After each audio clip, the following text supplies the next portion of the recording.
Let's go. We are live, mate. How's it feel being live on a podcast that's not your own? Is that weird? Yeah. Yeah, it's actually quite nice. It's not less pressure, but like it's more sort of relaxed in your own head about rather than having to think about what to say. Not that it ever works out that way. Like whenever when you've come on or when everyone else has come on any of the shows, it's like everyone's always got shit to talk about. And then before then you're thinking, what are we going to talk about? What are we going to do? And you're thinking about it. You're like, well, people can always chat about shit. Like, and it's funny because like you'll watch Sevan and he's got like 1,000 viewers and he's just doing his admin. He's just there going, right, I just need to text my wife and I'll go quiet for a couple of minutes. And then he'll like book his Tesco's delivery or whatever the fuck shop they have. And it's like, there's 1,000 people watching and he just doesn't give a shit. And like, I've gone, when I first started doing them, I was like, every fucking second of this show has to be amazing content. And and it's like, no, you could people just like to hang out. People just like to hang out and just chat shit and just listen to other people. I watched, sorry, I know I'm talking a lot here. I watched, there's this guy called Noodles, right?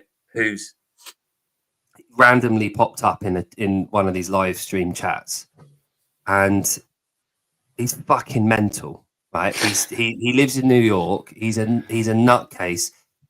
From what I can tell, he's a full-time YouTuber, but he's like an improv actor as well. Then like he knows all the WWF wrestlers from the 90s. He must be like late 40s, maybe early 50s. He just drives around, and I'm not exaggerating. 18 hours of 24 every day are streamed live on YouTube of his day. Wherever he is, in his car. Earlier, he was blowing leaves around in his garden, and his phone was just set up, and he had like 1,000 people watching him just blowing his leaves. There's no interaction. People just literally just watching him blow leaves around his garden, and then he's washing his hair and he's just chatting shit about the shampoos. It's fucking mental. But what I've realized is people just want to hang out, and they just want to be around other people and to be involved with other people's lives and in however they can. And these streams that these people have got are just allow people to have a view into someone else's life, like Big Brother was when it first went on. Like, I was obsessed with Big Brother. Like we're the same age. Like I'm sure, like I was like 15, 16 when Big Brother first launched. And I was like, oh my god, this is amazing. Like, and you could tune on to like 4 OD or whatever it was, and you could just watch them sleeping. And it's like, I had a mate, right? He was that into it. He used to sleep when they slept and just constantly have it on the TV. He was like deep in it, mate. Yeah, I wasn't quite that. I think them first couple of seasons were really good because they were it felt real, didn't it? And then after that, they tried to make it feel real, which made it ironically appear less real, and then it got a bit shit. But I don't know. I think like it is strange that people, like you say, that like people just want an insight into people's lives, or they want to just hang out. It's just weird that the world's gone in such a direction that hanging out now is like going online and watching someone you don't know blow leaves rather than going outside and talking to someone. Yeah, but it's nuts. But that all started with that Big Brother thing. Yeah. So I just realised this is on there. We did it. I hope that's not your Fran time, mate. No, it's a little bit quicker than that. We did an impromptu show earlier where there's these two Americans that go at each other in a chat that we've got, and they've been saying about a 1 mile run time, and they randomly just said, right, we're going to a track. Can we film it? Can we stream it? So me and Jon just raced to the computer, created a live stream, and then we had like 50 people watching these two donuts race around the track, like completely separate parts of the US, just linked up their phones, and we just watched these two idiots. But that was what that was. But again, that kind of shit, I love that. It was so spontaneous. It was like, right, 10 minutes, we're both at the track, let's go. And it was like, cool, fine, we'll set it up. And at the drop of a hat, a guy, I think he's in Arkansas, and then another guy was in like, I think he's like fucking Montana or some bullshit. And like they're both completely miles away from each other, and yet we've got them on a stream like this doing a mile race against each other. That's cool. And people from all around the world are fucking watching these two divvies trying to beat each other. But yeah, so it was all a bit of fun. But like you say, interaction's very different now. Yeah, that's the kind of race you want to watch almost more than elite athletes, isn't it? Just two people going at it like that with 7-minute miles. It's just good fun. It's the best, because for me, it's so much more relatable. And as you know, my favorite part of CrossFit is being an affiliate CrossFitter. Like the elite stuff is cool. They represent us at the tip of the spear. But like in the same way that Kipchoge represents marathon runners around the world, or park run, it's like they represent it right at the tip of the spear, but every day to day, they're not the same people. They're not doing the same thing. So when it comes to like Jon and I do like John, I call him Jon. We do a show every Thursday night at the moment. We've been doing it for the last month. But just randomly, idea came out of nowhere, where we've got this guy called Jeremy, who is a bit of a dude, and we're basically lining him up against someone that we know from Savonosphere and all that kind of shit. And they just come on and they try and beat him at a workout. And like this week, we ended up having a 3-way. And one of the guys called Marco that came on, bless him, he's like a recovering drug addict. He's really skinny. He's from California. And he's a lovely guy. And he did us a massive favor coming on. But like, he was struggling to bench press the 22.5 kilo dumbbells, right, in this workout. And he couldn't get them off his chest like after a few reps. And for me, that's the kind of shit that I love watching, rather than like, and he would bust out a rep every now and again, and it would be like he's got a 1 RM bench press because he's done it. Yeah. It's just normal people doing shit. That's part of what I love about coaching at the gyms. It's like you get to see normal people really struggling and doing really well, and it's relatable. And that mile thing, that was so much more entertaining. It was so much more entertaining than watching people finishing within a split second of each other and nailing something that none of us could ever do. It's like, that's cool, but it's got its own place. But I love that, like you just said, that raw, like just normal person, like 7-minute mile, like, and they're fucked. This guy, one of the guys was throwing up next to the track, having done a 7-minute mile. It's that as well, isn't it? It's that like lads thing, like that we've all been there in the park with his mates, where you're like, I can get to that tree faster than you, and it escalates, and the next minute everyone's watching. It's just an escalation of that, but on a grander scale now, because we've got the internet and we can fall out with people 10,000 miles away and do the same. Yeah, I love it. Absolutely love it. And it keeps the spontaneity of like the viewership as well, because like I'm genuinely, I don't care if I've got no people watching, or if I've got 1 million people watching. At the end of the day, what happens on the show needs to be of interest to the host and to the people running it, because you can tell if it isn't. You can tell if they're not enjoying it or they're not involved that much. But I think the enjoyment factor for what we do on here is that we genuinely give a shit about what we're doing, and it comes across, and then people will watch it. And that spontaneity about these guys just messaging us and going, right, we want to do this shit. And me and Jon said this afternoon, like, I think it's the start of an idea where if people in the CrossFit community, if they want to go live and have a throwdown between two people from anywhere in the world, they fucking get in contact with us and say, right, we want to go live because we're going to do this workout at this time. And we'll go, yep, fuck it. We'll roll with it. We'll send you a link and we'll get going. I think there's something quite cool about that. Yeah, mate, I think you could be onto something then. It's like, it's good fun. It's giving them, because like, people look at Kill Taylor, I guess, won't they, in shows like that and be like, I'm not going to call in and get my ass kicked. They might if they've got good banter and they want Pedro and everyone to give him some shit. But like with that, if it's right, get your mate or get someone that you've been beefing with to call in. It is you feel like you've got a bit more of a chance, don't you? Yeah. And like with the great thing about Kill Taylor, and I know that you like it because you sponsored the show that week. The best episodes for me are the ones where it's simple enough, light enough of a load, whatever it might be, that people like me with a bit of an ego can go, yeah, I got him here.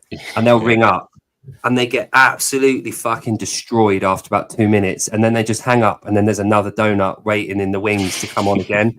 Those shows are amazing when you get people just ringing in and they get destroyed because we know what's going on. Like everyone knows what's going on. And it's the opportunity for us to take the piss out of people, but in a really light-hearted sort of like, well done for ringing in, good on ya, but you're fucking shit sort of way.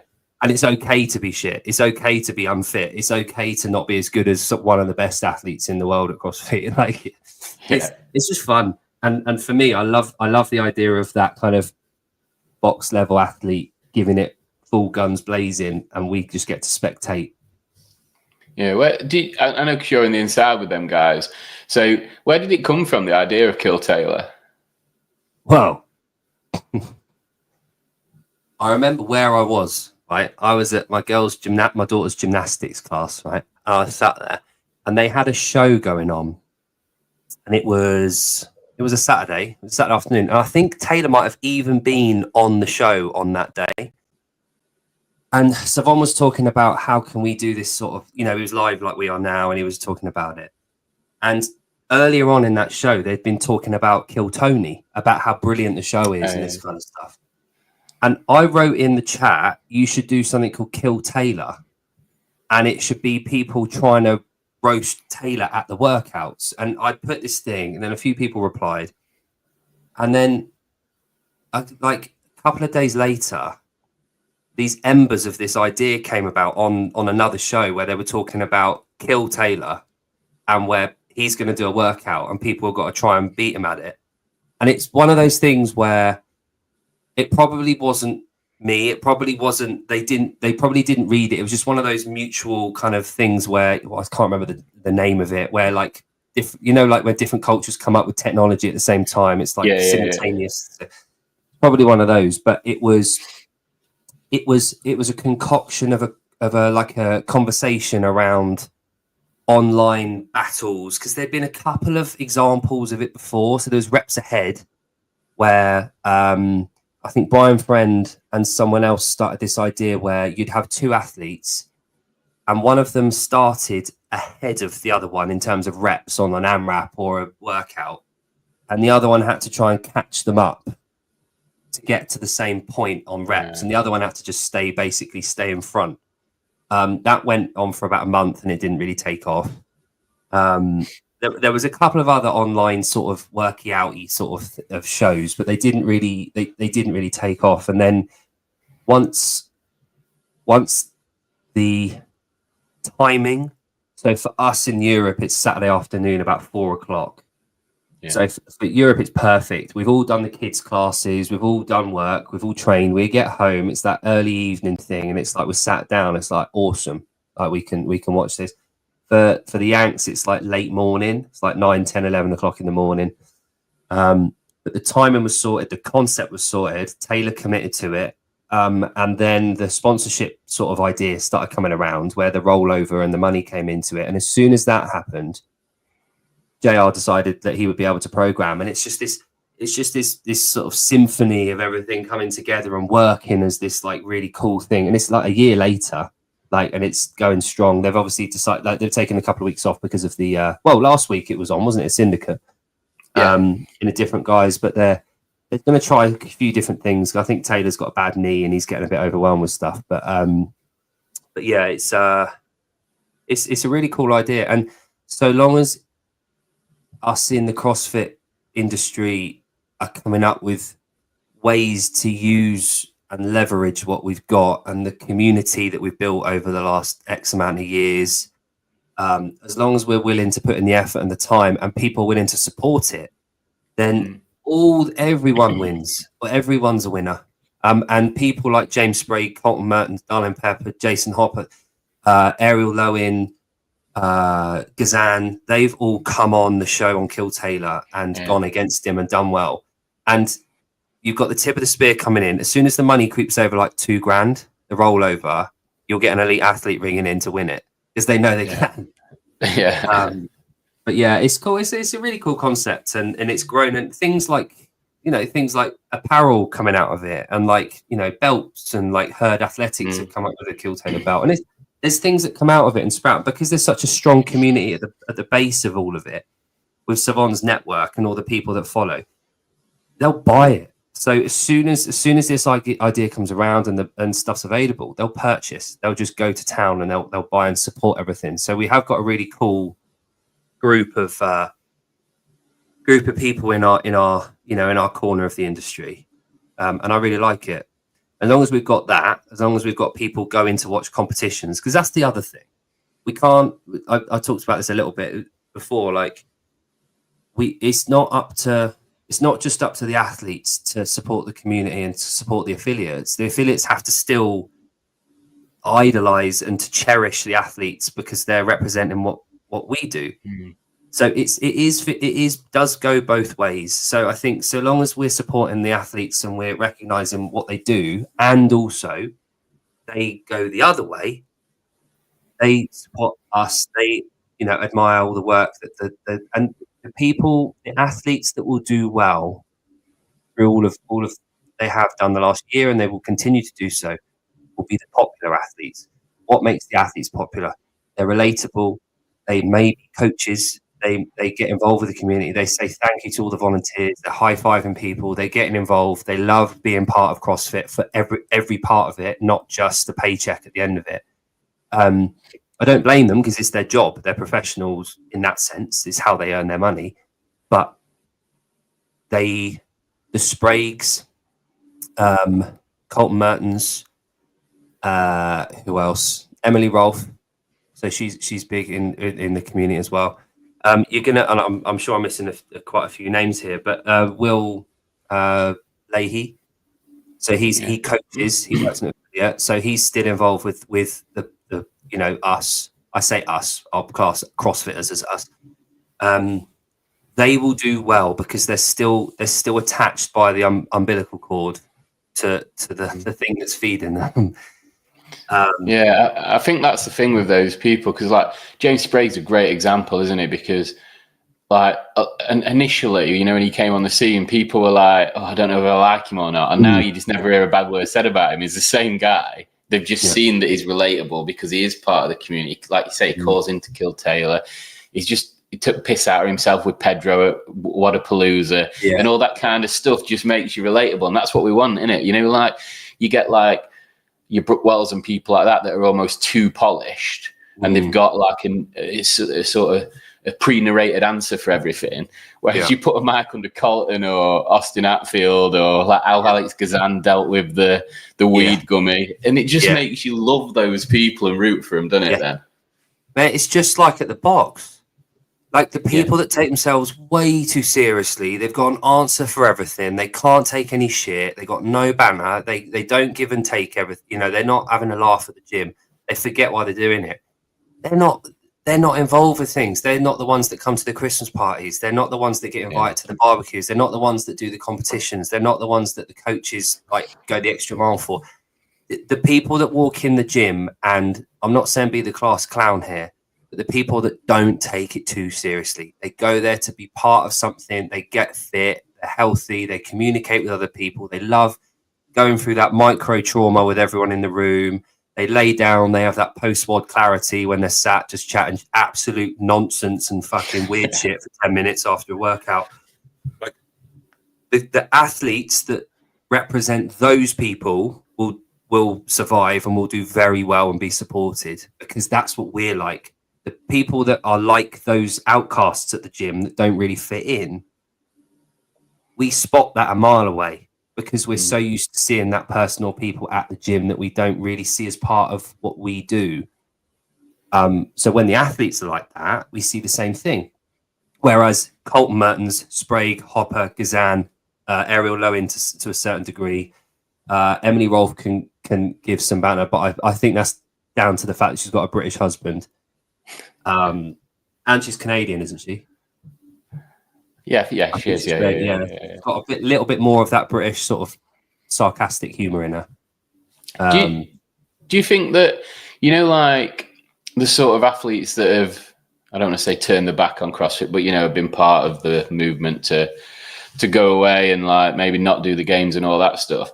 I feel like that's kind of, they were the ones that we didn't want anyway, almost. And it's like now that when you look at the roster that's going to the games, there isn't many of them on it, and it looks like quite a list of people that you can relate to a little bit more.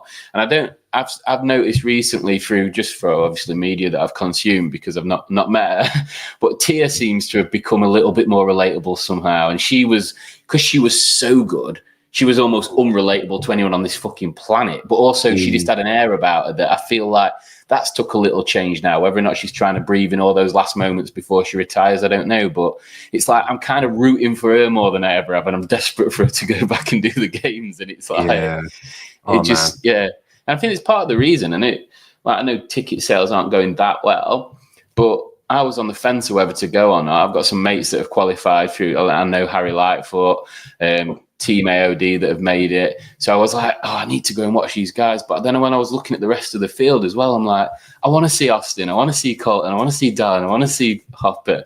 And it's just, I don't think that were there two years ago in terms of that desire to, I don't know, to go and watch those people. So yeah, I'm looking forward to it, mate. Yeah, like I told you the other day on the phone, I would love to go. I just can't afford it. Like I've got 3 weekends away coming up with coaching, weightlifting, and powerlifting. 3 weekends on the spin, and it's all volunteer work. So it's out of my own pocket, and I love doing it, and I wouldn't change it for the world. But it does mount up. It does cost money. So flights and accommodation over to the games to the US for a week it's not happening. But I'd love to go one day, and I'm probably going to go to Rogue. We've applied for media passes for that, so and getting there is a little bit easier than getting to Albany or wherever you fucking pronounce it. Can you fly straight to Aberdeen from Isle of Man? Because there's an airport right by the arena. No, so my wife and I's 10-year anniversary the week after Rogue. So we're going to make like a 10-day trip out of it. So we're going to go. I've actually 2 weeks. I fucking signed up for a High Rocks in Birmingham. I don't know why. I'm going to be so shit. In one of the stations at one rep max bench, mate. Mate, I'd love that. I'd love it. I was saying the other day, like, that's why that Athex thing is so cool, because it's like it's sort of verging on a High Rocks-ish sort of thing. I know it's not, but it gives a little bit more of a strength element to it. Like we were talking about this the other day at the gym. Connor Pinnington, who's like, he won the UK British Open like 2022 with Kringle. So they were both from the Isle of Man, and they both won the UK Open. So we had both of the Opens won. But he's recently decided to have a stab at High Rocks for a year, because a few of the athletes on the island have decided they're going to take a year of doing High Rocks and just to see how it is and just enjoy that kind of fitness. I mean, the other day he was at the gym clean and jerking 150 still, and like he's not shit at CrossFit. Like, he's very, very good at CrossFit still. But man, he's from a boxing background. He's only 24, I think. He's just an absolute weapon, and like, so he's signed up for like 3 High Rockses this year. So the whole gym is like a bit more High Roxy at the moment, like in terms of the elite people, which I found quite nice, because it means that they're doing a little bit of the endurance-y kind of work, and the programming is towards CrossFit still, but they're doing their thing. Jezza, look at those glutees. But yes, well, I can't remember where I was fucking going. The High Rocks guys are like elite ones in your gym, all coming up and doing the that was it. Yes. Yeah. So I've signed up for High Rocks with Jon, who's just commented. So we're doing a pro, and I heard this thing. Oh, that was what I was talking about, the strength thing. We're talking the other day at the gym about if you just changed one of the stations, like the farmer's carry, let's say, get rid of that and put like 20 power cleans at 80 kilos. The amount of people that would rule out, like that currently do High Rocks. Because the farmer's carry, for me, complete naivety here.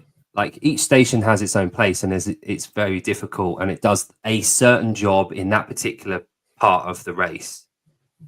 But the farmer's carry, yeah, we did speak about this on the phone. I reckon ditch that and do like 20 reps of bench at body weight or something. Like, mate, I've done a High Rocks, and it's just an inconvenience because you have to go in and do it, and it's just, I don't know, like you say, it doesn't tax you really. It's just slowing down. But when I was up at the last affiliate series I did at CrossFit SPT that we're dropping this week at some point, they're doing a comp, mate, that you will like. It's kind of, you're gonna love the sound of this, right? So it's based obviously on High Rocks, but you run in a pair. And then when you get back into the gym, I can't remember what the run was. I don't think it was quite 1,000. You do a CrossFit benchmark and then you go on a run again. So they're like, you do your run as a pair, then you come in and do Isabel. And then you go back out in the run and come and do Grace, then come and do Karen, come and do DT. And they're doing all the sort of almost single modality sort of things that you can think of. And that I'm gutted because the gym I go to have got a comp on the same day, and I was MC and I'll help them out, so I can't go and do it because me and Joey, who you had on, we were going to go and do it in a pair. So I just think that sounds fucking cool. Like, so there's definitely something in that. Yeah, I think that's definitely something that like a few people are trying to make events out of stuff involving different varieties at the moment, and it's pretty cool. And I think in the next few years, one is going to come around that is like nails it for CrossFit. Like an event, one repeatable event where we do a similar sort of stimulus to High Rocks, but it's geared up for the all-rounder. The hybrid games looks good. We talked about it the other day. It does look quite good. Yeah, my man's just done that. Who I've been at his gym today. He did it yesterday in a pair and came third. And he said it was good. It was just enough of a run for him because he's a big old boy. So 600-meter run was just about right for him to go and smash some. But if he did a High Rocks, he was the first to admit he'd get filled in because he's cutting around 96 kg of muscle at rest probably. I think it's about 120 actually. But 120. So, he was the guy that I was trying to get it to call in to kill Taylor, and I think he lost his balls, to be honest. Yeah. We've all been there. Yeah. Well, I think it was one of them. He weren't really familiar with the show, and he were like, he's really good at grunt work and he's really fit. But then when he watched a few to get ready for it, he was like, fucking hell, I don't know if I fancied this, because he just knew we were going to get peppered.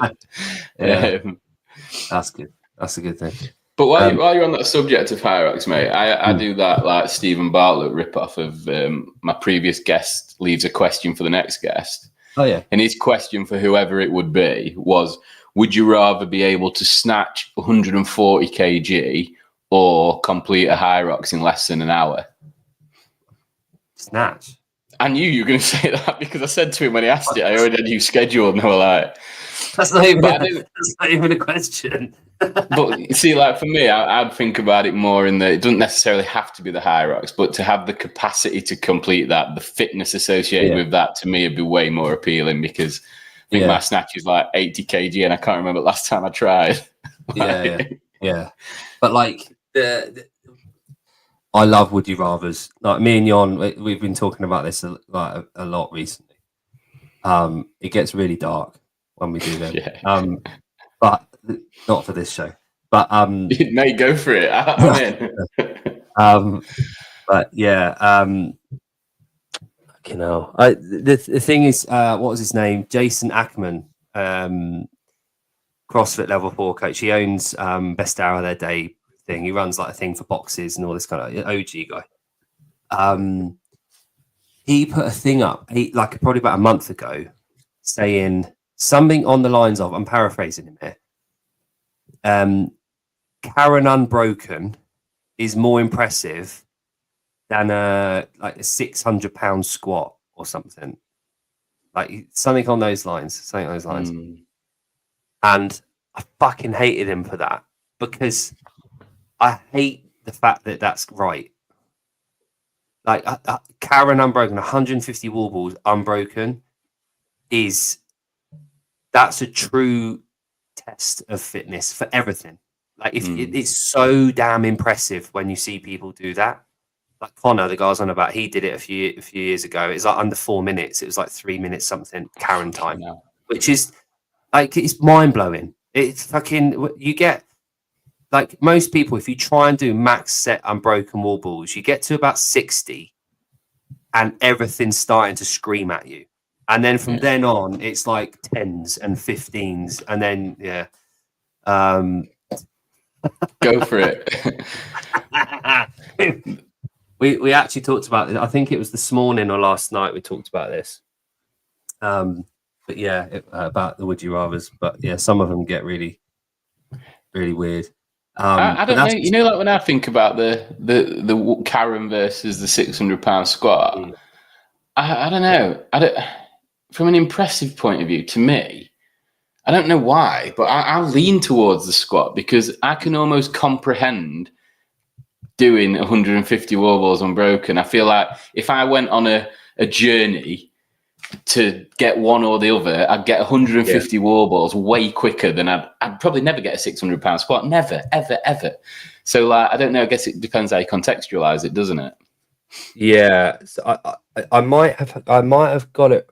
Hang on, I might have got it wrong in terms of the actual. Hang on, I'm gonna try and find it. Because it might not have been a 600-pound. Oh, the guy that runs our gym, a workout at our gym the other day was 120 wall balls, 120 cal row, partition it how you want. That thing. And he did the 120 wall balls straight out in about 3:48, and he was gonna chin the rest of it off and just finish 150 wall balls as Karen, but he wanted to get a good time on the workout. And he loves a wall ball, but it was funny. He said he nearly just chinned it just to complete 150. Yeah. Oh, good. Okay, now, like there's certain things that people do that are like so impressive, and you know, you're just watching them do shit, and you're like, and that's what I love about CrossFit gyms, is that there's so many different people that can impress you with shit. Like there's a rowing machine, there's a skier, there's a C2 bike, there's an echo bike. That's just the machines. Then you've got all the different lifts. Then you've got all the different fucking bits of kit. Then you've got the different infinite fucking combinations of them, and modalities and rep ranges and time frames and, you know, task orientations. There's so many ways in which you can be impressed by people. It's cool. I love that. Whereas single modality stuff on its own, it's really fucking impressive. But people with a certain brain type, acronym brain types, like once something's done, I'll be on to the next thing. I'm like, oh yeah, that's cool. I'll be on to the next thing. Like I don't like Shania Twain. Like as soon as something's done, it doesn't impress me. Like, I'm just on to the next thing. It's like fucking like I can't like can't linger on anything for too long. But it's quite fun. That's one of the things I love about working in the CrossFit gym. And like you say, putting them things together, isn't it? Because like I've just said with Karen there, I can conceive 150 wall balls unbroken, but I can't conceive 120 wall balls unbroken and then 120 cal row all within a 9-minute period. You know what I mean? It's that, isn't it? And they're the impressive things that you see people do that you're like, what the fuck sort of thing. It's just those moments. Exactly. What would you say, like, at that level, rather than tip of the spear, what's the most impressive thing you've seen in a CrossFit gym that really stands out when you think things like that?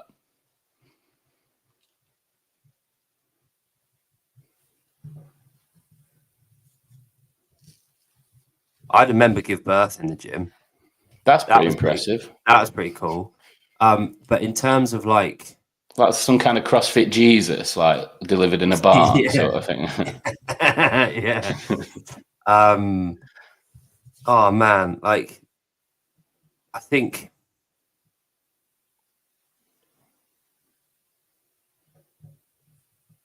I'll be honest, I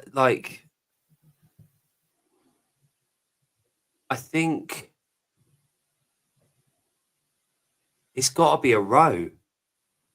Like this guy did a fucking marathon row, and he kept to like a 142 split or something. Like for a marathon row, 42k and 16 meters or whatever the fuck it is. And he did that, and it was like pulling that pace for like try doing that for 10 minutes. Like do a 3k. Well, that's my 2k split, mate. That's my 2k. If you break my 2k down, it's like 654. So that makes it better than my 2k split. Yeah, which is mental, isn't it? Like I find the rower. We talked about this a little while ago. One of our mates who was the one that thought running a 5k is more intense than. Oh, that's the question I'm going to ask. That's the question I'm going to ask for the next person.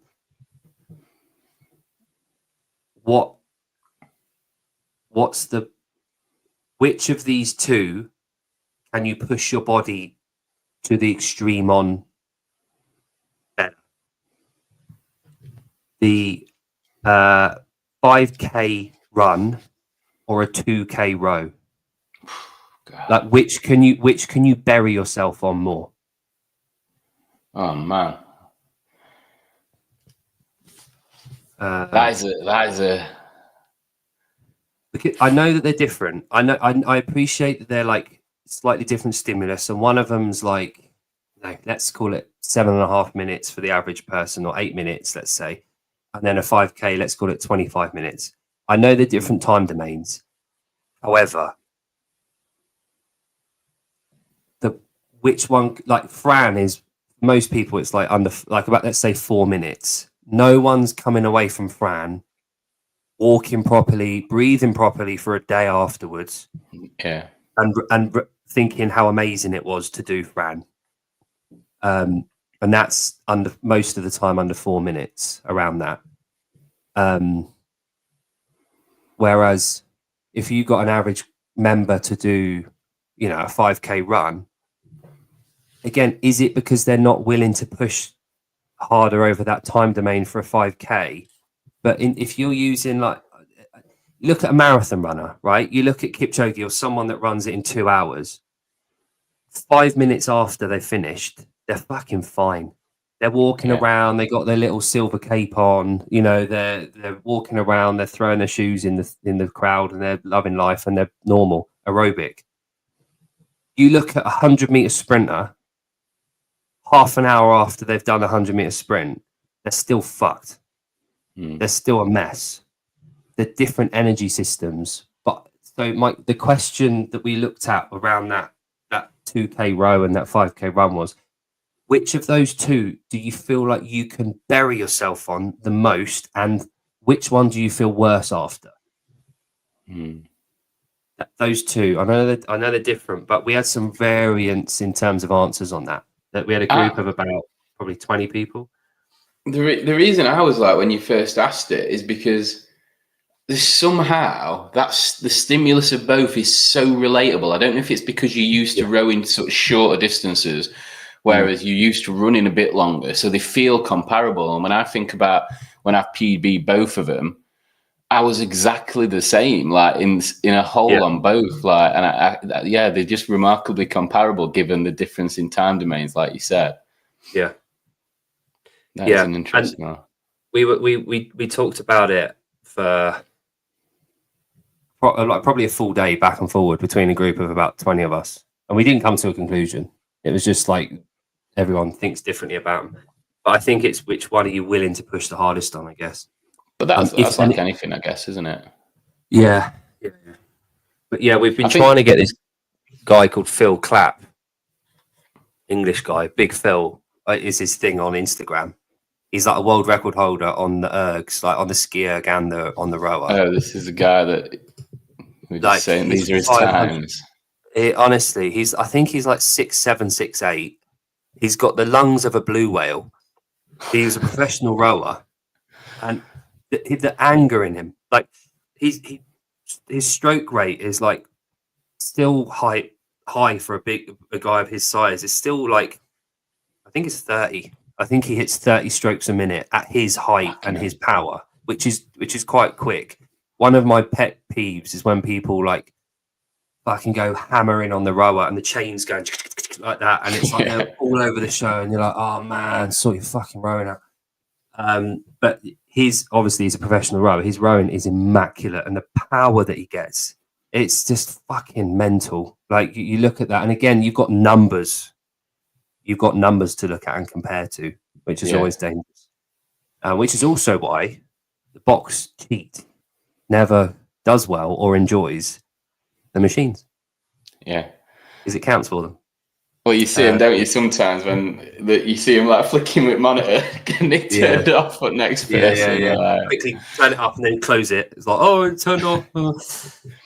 Yeah. One of the best pieces of advice I got on a 2K row. Can't remember who it was that said it to me. So I took the advice, not the person, clearly.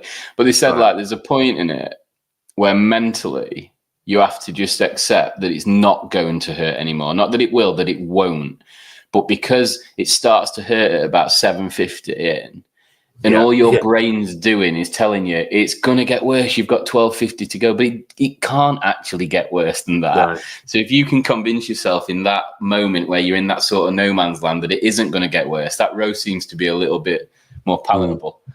Yeah, I like that. That was good for me. And I think it probably is the same in a 5K because, you know, you're not just going to blindly start sprinting on a 5K. You're going to have a time in mind that's going to be challenging. And then in the last K, you're going to empty the tank, aren't you? So if you get 2K in and you're like, oh my God, then it's the same premise, isn't it?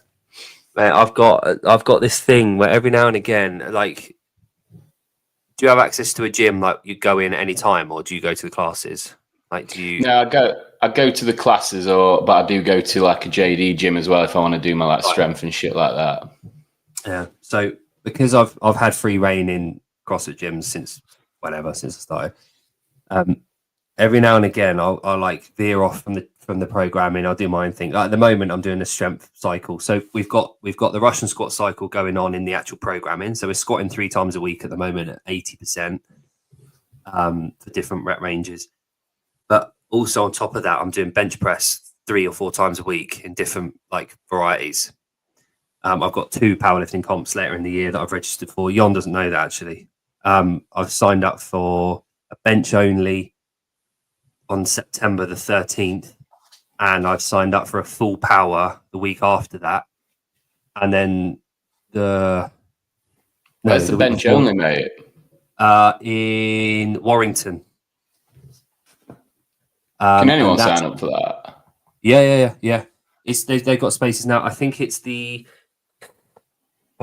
which week is it? I think it's the 13th of September. It's in Warrington. And then the week before that, we've got the Manx Champs, so the annual Manx Champs.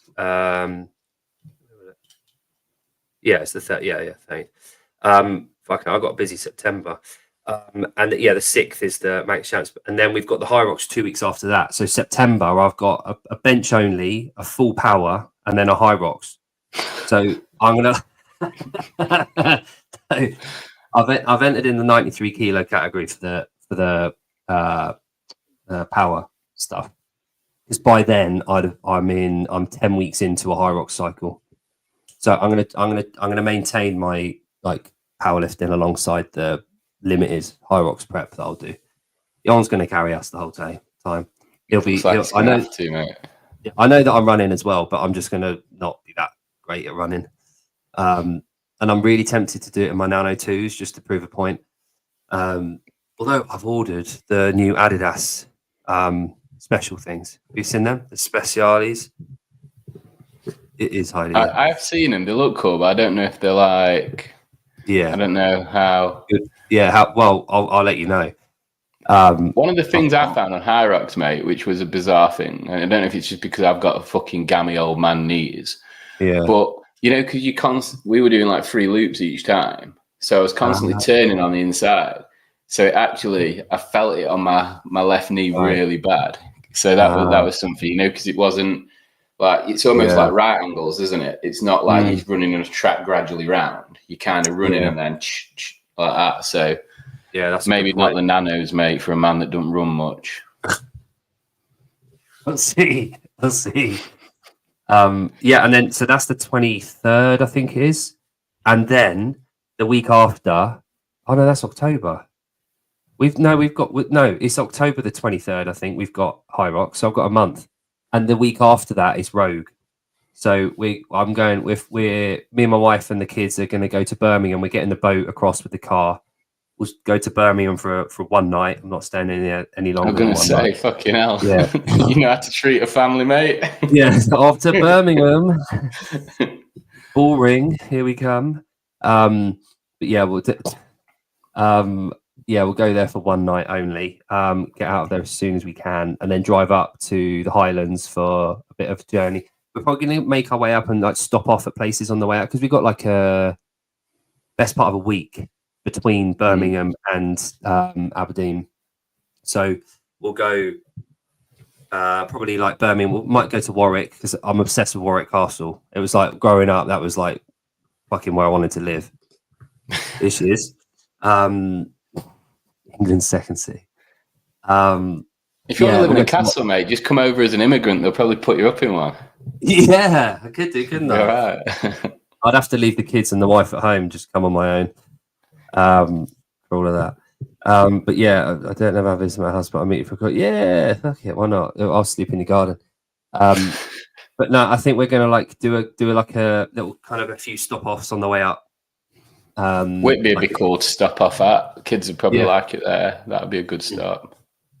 Oh mate. Like so one of the ferries to the island is from Heysham. You know Heysham? No. Sunny Heysham. I mean, it's not known for its magnificent views, put it that way. There's a seaport, and it's like quite a big, like, you know, trade center for seafarers. But there's this fucking ginormous power plant on the thing as well, and it's not like, it's not scenic, put it that way. But it's a 20-minute drive from Blackpool. So the last time we came over on the boat, we stopped off in Blackpool for like 4 hours before the ferry, and my God, the kids absolutely loved Blackpool. It was amazing. It's like I gave them 20 quid each, and it was like, go to town. And it's like the slot machines, the coin thing with the 2p machine where it's going like that, and you get like a bucket of 2p's, and you're there for like 2 hours. It's like, but all that kind of shit. It's awesome. But yeah, these should make us OTP. Just Rogue. Mate, I can sort that. We've got a booth at Rogue, mate. So we're going back up. Yeah. So I had one last year, and it was like unbelievable for us. So we said we're going to go back this year and do it. So we'll be there, mate. So we'll have a few. We could do all sorts. I spoke to Sousa actually. You know, when I was talking about sponsoring Kiltate. Well, we did sponsor it, as you know. But I said to him, like, when it gets a bit closer to Rogue, just give us a shout and touch base, because I'd happily shift some merch for like Vindicate and Sevan and all that, you know, like, and then it'd be good for like they can get their stuff out there to our audience. It'll drive people to my booth anyway, so everyone will be a winner. So I'm going to reach back out to him and like sort of try and finalize something about that, because it'd be good for both of us. And I'd rather do it with Vindicate, because I don't want to step on no toes, you know what I mean? But like, if we can all work together on it, it'd be awesome, wouldn't it? Hell yeah, that'd be awesome. Yeah, the more, like you said, like, we're all in it together, really. And as long as I'm just going to turn the light on because it's getting a bit muggy outside. Lights. There we go. Oh. Seamless, that, mate. Thanks. Yeah, he's back. Might be too light now. We're talking about Rogue. Yeah. But collabing with all them guys for that. Yeah. And Travis is a good guy at Vindicate. He's nice. He gave me some good pointers, mate, because I messaged him. Like, obviously, that's what I mean. That's what I love about it as well. Like you said, they're all so supportive. When I sponsored Kill Taylor, I just reached out to him and asked a few tips on what the best way to approach it was, obviously, because we're both in apparel.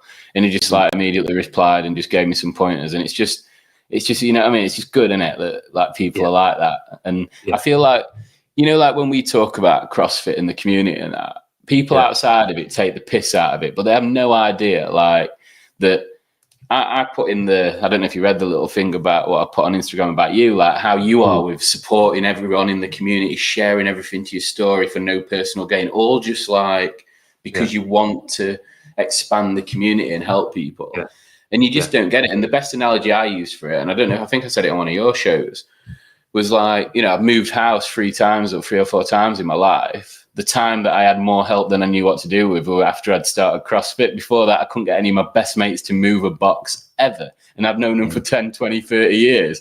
CrossFit gym, you put it in members page and every fucker turns up and just wants to get involved. And that's what people don't see from the outside, isn't it? Yeah. But that was the groundwork that was done early days that made it so appealing for people to come over and join in. That's what the CrossFit was like. That's what it was all about. And I think a lot of the people that have joined in the last X amount of years have joined it because of that, because they know that's what the expectation is. I think like we talked about it on your show as well, like the change in me just being around those people and now what I'm willing to do for other people. Yeah. Like I just, without question, and it's almost like it's half you want to help, but it's half because you just don't mind the hard work anymore. It's like, oh, you want me to come and spend my day grafting on a Saturday? Yeah, I'll come and do that, because it just ingrains that in you. And it's, I don't know, it just, I can't explain it like that. No, it you know, it's rising tides. If as soon as you lend yourself to something bigger than you, everyone starts winning. And funny enough, there's this band Gojira, French rock band that I really love, and I love the music.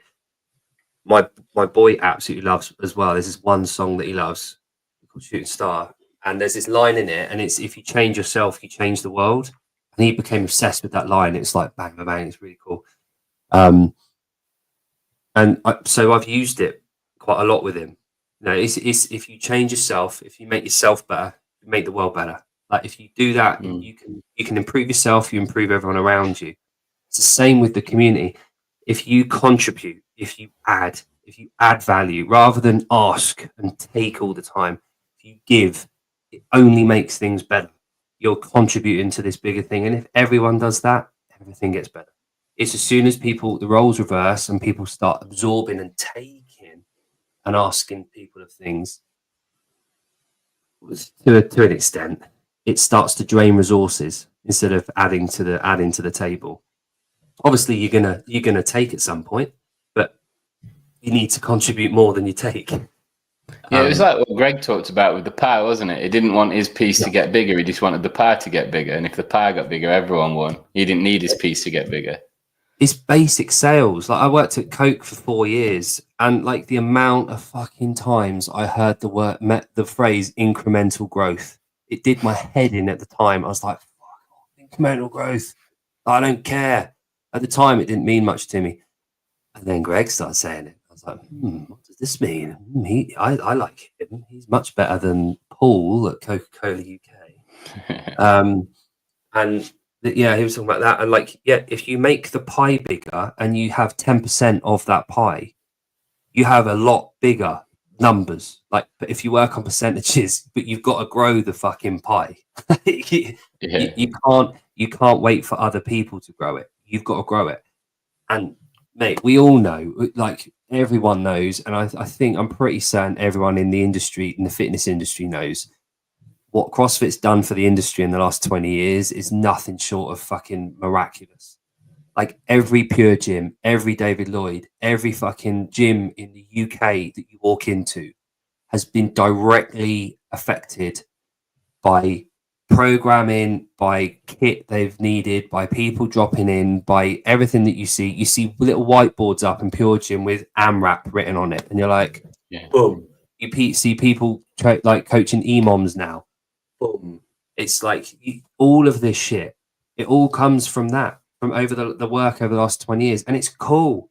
And the original ethos of CrossFit, and one of our mates, Mason, said this a little while ago, and who else said it the other day? Taylor said it when he was talking about Sentinel. The original point of CrossFit was it wasn't supposed to be affiliates. It was supposed to be you doing CrossFit on your own in the gym or with people that you like and in group mentality. And then over the first few years, then it became about working out together in these things called affiliates or boxes. As soon as someone asked Greg if they could borrow the name.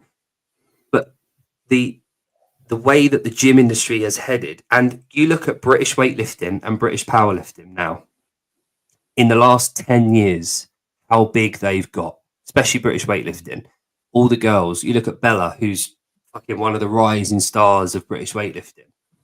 She came from CrossFit Slough, which was like 10 minutes away from where I used to live at the gym down the road with Di, and Barry did that. Like, she's come from CrossFit. And you look at Maddie in the US, and there's so many of them that have come out of CrossFit gyms. Weightlifting was on its fucking arse 15 years ago. And I know that for a fact, because I've got people that I know that were involved. It was on its arse. Then you've got these, in 2013, by the end of 2013, there was over 500 CrossFit gyms in the UK. By the end of 2013, you had 500 gyms at an average of 100 people, right? So you had 50,000 people. Is that my maths right? Let's go with it. 50,000 people that are being taught about Olympic lifting in some degree. Yeah. And then their kids sit in the kids' classes. And they join, and they want to do barbell class. And then they do that. Here we are in 2025, and weightlifting clubs outnumber CrossFit gyms now in the UK. And we've got so many more people doing weightlifting. And that is all a direct result of CrossFit. Yeah. And powerlifting's the same. Just women in general in the gym feeling comfortable lifting weights. That's all come because of the influence of CrossFit over the last 20 years. And it's undoubted. You can't, it's basically a fact. So and on top of that, like, then you look at the participation in High Rocks, and High Rocks is CrossFit, isn't it? It's like everything came from that, and that's why it pisses me off when people try to pull it down, because that's when it gets a little bit like hard to take. And these people that we've talked about, that whether it be the athletes or the other outspoken voices that are supposed to be part of the community, they take the living from it. They've made money off it. They've got fitter from it. They've made relationships and friends and family from it.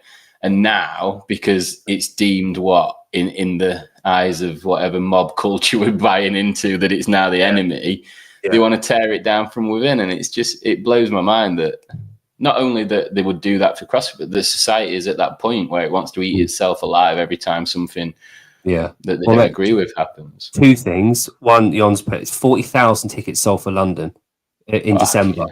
Right? Now, and also, I think I'm right in saying it's the UK's first single lap indoor High Rocks. Oh, is it? Yeah, I think Erin said it's the first one where it's one single lap indoors. I think it's the first UK one. I could be wrong. Where's it at that then? Olympia, I think. Oh shit, it's there. Yeah. Yeah. I think that's what she said. Jon will know. But the world's first. Wow. Okay. Minus Berlin, but Berlin was outdoors, wasn't it? I think. Was Berlin? Yeah. So it's the world's first indoor single loop High Rocks, which is pretty cool. Yeah. But the other thing, like, I heard a phrase today, because have you seen the thing with Simone Biles this week, last few days? No. So obviously she's retired from gymnastics now, and she's come out and said that trans girls should be able to compete in gymnastics. What, now she's packed in? Basically, yeah. And there's this big kickback, and she's gone after. So Riley, what's her name? Is it Baines? Riley Baines? I think that's her name. She's been a champion for fucking women's sports over the last few years. Hang on, let me get her name. Riley Gaines. She's was she's a surfer, I think. She's in sport, female sport, and she detested the fact that she was losing and there was trans women in her sport. So she made a deal out of it, and she's risen through hatred online against her for representing female sport, been attacked from it. And because of that, over the last couple of years, she's almost taken up this role of champion women in women's sports and having this debates and arguments. It's come out of sort of nowhere, just the fact that she never wanted to do it. It just happened. And her and like J.K. Rowling are quite active on the scene, obviously. But Simone Biles basically came after her, this Riley girl, and she made some like body shaming comments about her looking like a man, and it's like Simone Biles made that about yeah. And then this woman has said, like, reposted old tweets of Simone Biles from like 2017, 2018, where she was showing hatred towards her online about her muscles and looking like a man, and she's saying how bad it is. And now she's retired from the sport, and there's this phrase, it was pulling the ladder up behind her. So as soon as she's climbed up the ladder, she pulls it so that all the people coming up behind her can't climb. No one will ever be able to like match her achievements and do what she did. And it's so like, did you see that thing in California last week as well with that 16-year-old? Where they wouldn't get on the podium. Yeah, basically. Yeah. But there's this 16-year-old trans girl who long jump, triple jump, high jump at the state championships as a boy was like nowhere to be seen. Yeah. And then gold, all 3 events at the state championships. But outside the stadium, there was women there with signs saying, we need to keep this for girls, and this is a clear demonstration of the fact that you're breaking the law here, because it's against federal law apparently. Yeah. And then the other side of the road, there's other women with signs saying and chanting, all girls deserve to have a go at sport. And it's like, yeah, you're right, they do, but what you're doing doesn't allow for that. Yeah. And it's crazy that I never ever see men saying all of this. With the signs saying that girls deserve, on that side, it's always women. I'm like, fuck me. Like, you don't know the ramifications of this. Every single sport that I see where this is a big deal, it's gold medal, got the swimming, everything. It's like, we've got to keep it sanctimonious. We've got to keep it sacred. We've got to keep women's sport. Oh, yeah. And when you think about all those people that campaigned for women's sport for so long, and it's finally started in the last 10 years to start getting the same recognition as men's in most fields. And now they want to, like you say, tear it down from the inside. And people like Simone Biles, that doesn't surprise me at all, because she showed her true colours a few years back when she pulled out of the team competition for mental health reasons and then made a miraculous recovery 2 days later to go and compete on her own. That showed the kind of person she were. Yeah. And then she got called a hero for it. How do you get called a hero for that, turning you back on your team and then being okay if it's just you? That should tell you everything you need to know about that. Yeah, I mean, it blows my mind. And like having a daughter now, it just cements the fact in my head, like, I want my girl to, and there was mums on that are talking about that news article, and it's like their 16-year-old daughters have been training for 10 years towards state championships. 10 years, day in, day out, in the mornings, early sessions, nutrition nailed, physiotherapy, all those hard weekends, battling through injuries, going for training, sacrificing their childhood. They make it to the state championships to basically qualify for nationals, and they don't get it because of feelings being hurt by someone. It's scholarships as well. It's their education. It could be their ticket, couldn't it, to a better education? And then where do you draw the line then? Because if you're removing that opportunity of them to have an amazing education, where they could have become, some amazing scientists that cured some disease, or some space engineer that took us to new places, and it's like you don't see the knock-on effect of it all the way down the line. And you're also teaching people on both sides. You're teaching young girls that no matter how hard you work, a man's going to come and take it away from you, which is bullshit. And you're teaching young men, well, if you're not quite good enough, don't worry, you can get around it this way. So wherever you look, the lesson is negative, except for these blue-haired wankers that seem to just want to bang any drum they can. And I just, clip that bit, mate. It's really frustrating because it's logic, it's objective. And I fully understand, right? I fully understand that feelings are feelings and they're subjective and they're emotions, and people think the way they feel is tantamount to who they are. And I talk to my kids about this all the time, the difference between objective and subjective. There's a big difference. It doesn't discount the value of the subjective. Like, my favorite food's pizza, right? That's subjective. That's the way that I feel. That's emotion. That's tied to me, my experience and everything like that. But if someone said to me, if I said to them, it's the law that you have to say that pizza is the best meal, people will go, what? You're fucking, what? Yeah. No, that's not right. It's crazy. I respect everyone's right to feel the way that they feel, but your feelings are just that. They're your feelings. And if you're offended by something, that's on you. That's offense is taken, not given. That's on you. Unfortunately, and I understand that's difficult. I understand it's hard to accept. I understand that your feelings are really important to you. I have feelings as well, but I also have feelings towards my daughter. And without sounding like one of those creepy guys at the bar saying, I'm a male feminist, my feelings also are towards the fact that women should have their own place to play sport.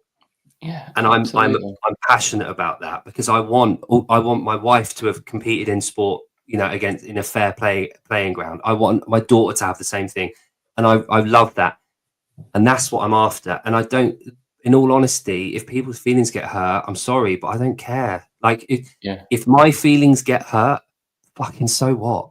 Like, and that's it, isn't it? You need those people to get their feelings hurt so that they realize that they can't just have everything they want because it's what they want. You've got to, like, on Sky the other day, on Sky Sports News, which is basically just propaganda for everything, and it's difficult to watch. It used to be really good, but now it's hard to watch. But they had someone on because the FA had recently, flip-flopped on their decision to allow trans people to compete in women's sport. So now they've gone back and said, no, they absolutely can't. And they had a trans person on, and the questioning was like, how do you feel now you've got nowhere that you can compete? And I'm like, sat there going, so you've set them up for the answer, but I'm just thinking, well, they have got somewhere to compete. It's with people of their own biological sex. It's not that they haven't got nowhere to compete. It's just that they're not allowed to compete where they want to, as opposed to where they should do. Yeah. And that's the challenge, isn't it? It's people like that. They claim they have nowhere to go if you take this thing away from them, but you do. You are what you are. And and like you said, mate, I know I've been a bit aggressive there, but like you said, I think that everyone should have the right to be whatever they want to be, but we don't have to participate in your delusion. That's not our responsibility to cater for your views, thoughts, feelings. We're all individuals, and if you want to call yourself that, call yourself that. But that doesn't mean everyone else has to automatically understand and call you that as well. And the burden, unfortunately, the burden sits with the person who it affects, not the people around them. Unfortunately, as fortunate as that is, and like you just said, and like Jordan Peterson said for the last fucking decade, I will call you if we're talking and I respect you as a person, and if you want to be called something, I will probably go along with it. As soon as you fucking tell me I have to, sorry, I go the other way. I'm not being told what to do with my language. That's not how it works. I don't want to be unkind, but at the same time, the whole thing about hurting people's feelings, what about the thousands of young women whose feelings you are absolutely destroying? How about them? How about that level playing field that we talked about? And the CrossFit gyms, we have these things called male and female RXs. So we understand and we publish the fact that we know the difference between a standardized model for male and female physicality. We understand that, and we adjust for that. And the fact that we do that acknowledges the fact that there is a very clear, defined difference in male and female physiology. Very apparent. Yeah, and I saw one. Some trans person had gone live on a stream, and they were answering questions, and it was quite funny because someone was winding them up, but they didn't know, and they're asking him, like, one of the cats walked past on the screen or something. Oh, yeah. About the pets, and they were like, so. What are your pets? And she goes, I've got 2 girl cats and a boy dog. And you were like, how do you know? And she didn't know how to answer it. She went to pieces. She was like, what a stupid question. What do you mean, how do I know? And it was like, well, you know. Yeah. And again, like, I get that it doesn't fit with a certain nurturing narrative that we're supposed to be like. But at the same time, someone's got to talk common sense and logic. There's got to be conversation. You can't just shut down any type of opinion that goes against the certain narrative that's popular at the time. You can't have that. As soon as you start to do that, you're in tyranny, and we don't want that. And like we see, and we mostly probably see it with athletes, specifically CrossFitters. When you keep hopping from whatever the latest fashionable trend or thing to dislike is to the next, after a while, you become those people that no one's interested in because you've got no substance to what you're saying because you're constantly on the next thing and the next thing. And if we look at the people that in the space that we talked about earlier that are doing well, they're the ones that are the most authentic because they feel real. We relate to them. We're not just like, oh, so now you like this, now you like that. And similar to what you talked about feelings is, if you're saying that we can't do this because it hurts someone's feelings, you talked about it then. What about the little girl's feelings that can no longer get into college? But also, if you're talking about the nuance of feelings, Jesus, where do we draw the line there? Because we all feel differently about everything. That's the nature of the human race. So, so it's not about feelings, is it? It's about this thing. And it's the very opposite of about feeling. Yeah, no, exactly. That took a turn, didn't it? Yeah. Talking about high rock. We're about an hour and 12, mate. So that's about as long as I normally go. So I reckon that might be a good end before I've got a corporate job. I could be fired by the morning. Yeah. Bloody hell. Sorry about that. Yeah. Hopefully only 5 people watch my shows, mate. So mate, the best 5 people. The best 5 people. Definitely. Yeah. Well, thanks for jumping on, mate. So I had a long list of things, and what I love about that, I haven't talked about any of them, and I've had one of the best chats I've had. Like, I got the question in, which was the key thing for me to get in to take back for my next guest. So I've done that. Yeah. And the rest of it was just stuff I made in case the conversation didn't flow, and we've kind of just had a good old, like you said, people have come to hang out. Maybe this is a new way forward. Yeah, exactly. Love it. Oh, what about me, Heidi? Cheers. Yeah, bloody hell. Heidi's There's nothing but trouble in Sevan's chat, is she? I see her all the time causing trouble in there. So. Heidi's the OG. What would you call her? She directs the show. She's like she's the director. If Sevan wants anything done in the chat, he messages her and says, "Can you stir up a little bit?" She's the press, the press secretary of the president or like the prime minister that just comes out. Named Kylie McElhaney or whatever her name is. That's crushing. Yeah. That's Heidi. That's Heidi. Yeah, that's awesome. Right. Cheers, bro. Cheers. Thanks very much.